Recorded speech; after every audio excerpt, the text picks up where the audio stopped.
This video will go over how to solve quadratic equations by factoring. All right, whenever we're solving a quadratic equation by factoring, what we want to do is ensure that one side is always equal to 0. So in our first example, we don't have to do any manipulation, but we will have to do this in some other examples. So to kind of start off with, what we have here is a trinomial. So how we do trinomial factoring when we have an a value that is equal to 1. And when I say a value, I'm talking about the number that's in front of the squared term. What I need to do is find two numbers. They need to multiply to the product of a multiplied by c. So my a value is 1 and my c value is negative 24. So when I multiply those two things together, I get negative 24. Those same two numbers need to add to the b value, which is negative 2. The two numbers that are going to work here is negative 6 and positive 4. Here's what's nice about having a trinomial with the a value being 1. We can jump immediately to our factors. So my first factor is going to be x minus 6. My second factor will be x plus 4. And this will still be equal to 0. What's really important is as you're solving equations, make sure that you're always including this equals 0 part. We don't want to kind of just have the x minus 6 times x plus 4, because now you've taken something that was an equation and you've turned it into a function. We always have to make sure we have that equals 0. What we're doing now is we're looking at what's called the zero property. So what I've done is I've separated this trinomial into two binomials that are being multiplied together. So I have something being multiplied by something, and that equals 0. Well, if we have something times something, the only way that it equals 0 is if one of those somethings is a 0. So either this has to be equal to 0 or this has to be equal to 0. That just sounds like two different instances and two different things that we have to solve for. So what if the first one was equal to 0? We'd have x minus 6 equals 0. To solve for x, we would add 6 to both sides, and we get x equals 6. For the second one, we would have x plus 4 equals 0. To get x by itself, we would subtract 4 from both sides, and we get x equals negative 4. And just to kind of show you what I mean by solving, what we're actually doing is we're determining what values of x do I input into the function so that it becomes an equation and the right side is equal to 0. If I was to put this back into the original, so we would have 6 squared minus 2 times 6 minus 24. And we would want to make sure, does that equal to 0? So here we would have 36. We would subtract 12. We would subtract 24. And yes, in fact, this does equal 0. 0 equals 0, and this has been verified. So all we're looking for is for what values of x will this equation be equal to 0. Let's try one more. Our next example is a difference of squares. What I know about a difference of squares and how I know it is that a difference of squares takes this form, where everything in the first term has been squared, everything in the last term has been squared, which means that if it's been squared, that I can square root it. So I can square root the first term, I can square root the last term, and it's a difference. I'm subtracting. That's how I identify that this is a difference of squares. How I factor a difference of squares is by square rooting. I know that when I factor a difference of squares, that I'm going to have two factors, and they're going to be equal, except that one's going to be subtraction and one's going to be addition. So how we get from a squared to just being a is that I need to square root it. So I'm going to square root 25x squared. That's going to give me 5x. I'm going to square root the 36. Notice that I did not take the subtraction in there. I'm just square rooting this portion here, and I'm ignoring the negative, because as we know, we cannot square root a negative number in the real number system.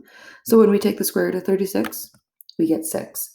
Now I just need to rewrite my binomials. So my first binomial is going to be 5x minus 6, and next one will be 5x plus 6. I often get the question of, does it have to be subtraction first and then addition? Absolutely not. You can write that in either order. It could be 5x plus 6 followed by 5x minus 6. Same thing here. We're going to include our equals 0. We're going to take each factor and set that equal to 0 separately. So we'll have 5x minus 6 equals 0. And to get x by itself, we'll add 6 to both sides. And then we'll divide by 5. And I have 6/5. For the second one, I have 5x plus 6 equals 0. So instead of adding 6, I'll subtract 6 from both sides. And I'll divide by 5. And here we go. I got negative 6/5. And that is our solutions to our question. Let's try one more. Here's our first example where we don't have one side being equal to 0. So we want to manipulate the equation first to get it to be written that way. So I'm going to subtract 4x from both sides, and I'm going to subtract 6 from both sides. And then that's going to give me my new equation. So I'm going to have 2x squared minus 4x minus 6, and this is equal to 0. This one's a little bit different in terms of factoring of how I did the first one. The first trinomial had an a value of 1. This one has an a value of 2. And what I noticed is that I could factor out a 2 from every single one. What this means is that the greatest common factor of this trinomial is equal to 2. If you have a greatest common factor, remove it, divide it out, because it's going to make your trinomial a little bit easier to solve. So let's divide out the 2, or I guess factor it out. When I factor out the 2, I'm dividing. So 2x squared divided by 2 gives me x squared. Negative 4x divided by 2 is negative 2x. And negative 6 divided by 2 is negative 3. And this is equal to 0. I can divide both sides by 2, and it completely cancels. So divided by 2, divide by 2. And now this is gone. And I've made my trinomial way easier. This is just x squared minus 2x minus 3. And 0 divided by 2 is 0. Now it looks just like question number 1. So we're going to need to find two numbers. We can find, again, two numbers that multiply to negative 3, and they have to add to the middle value, which is negative 2. The number that will work here is negative 3 and positive 1. And so then we can jump straight to our factors. The reason we can jump straight to our factors is because the a value is 1. So this will become x minus 3 times x plus 1 equals 0. We'll set each of those factors up to equal 0 separately, and then we'll solve. So here I'll add 3 to both sides, and I get x equals 3. And then the other one, x plus 1 equals 0. I'll subtract 1 from both sides, and I get x equals negative 1. Let's try a few more examples. All right, our next example, very similar. We do not have it being equal to 0. So let's subtract 5 from both sides and get that rewritten. Here I have 2x squared plus 9x. I'll subtract 5, and that will be equal to 0. From here, what we need to do is find two numbers. So those two numbers need to multiply to the product of the a value multiplied by the c value. So just like the question that I did here, just to kind of take it a step back, the question that I just did on this side, what I noticed is that it had a greatest common factor of 2. So I removed it, and then I was able to simplify the equation. What we're going to notice here is that I have an a value of 2, but I can't divide every single term by 2. So in this case, I have a greatest common factor of 1. I can't really take anything out. So that strategy is not going to work in this case. What we're left with is that we need to find the product of the a and c value. 2 times negative 5 is negative 10. So I need to find two numbers that multiply to that. The same two numbers need to add to the b value, which in this case is 9. So the two numbers that are going to work here is 10 and negative 1. Like the previous examples, I am not able to jump straight to my factors when I am doing this process. The reason that this one is different all comes down to this a value. If I have an a value that is not equal to 1, I cannot jump immediately to my factors. How I factor these is, it's a little bit of a weird method. I personally call it the Aussie Method, just because I had a student from Australia that taught me this. But yeah, I don't actually know what this is called. Maybe slide rule, I think is maybe what I've heard before. But yeah, anyway, here's how it goes. You're going to have two brackets. You're going to have your two binomials, and you keep the a value in both brackets. So you're going to separate this into 2x and 2x. The 2 is coming from the a value, and the x is coming from that. When you think about redistribution, 2x times 2x would give you 4x squared. So that's where you're getting that x squared back into this. I'm going to take my two numbers that I found, and I'm going to place them in each factor, and it doesn't matter the order. So I'm going to have plus 10, and I'm going to have minus 1. What you may have noticed is that I had an extra 2, right? I input 1 too many. So to compensate for that, I need to divide this whole thing by 2. What I need to do is now take the greatest common factor out of each factor. So when I look at 2x plus 10, I could factor out a 2. When I divide the 2 out, what I'm left with is x plus 5.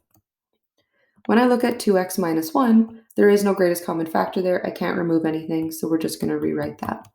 And then this whole thing's divided by 2. What you'll notice is that this 2 is going to cancel out with that extra 2. And now what I have is x plus 5 multiplied by 2x minus 1. Ooh, you know what I was doing this whole time? I didn't include this equals 0. Make sure you have that in. Just like I said at the start of the video, that's super important. Make sure that you have that in there. Otherwise, it's not really an equation. And I'm going to get rid of my little other equal signs over here. Okay. I'm going to take each factor and set that equal to 0 separately.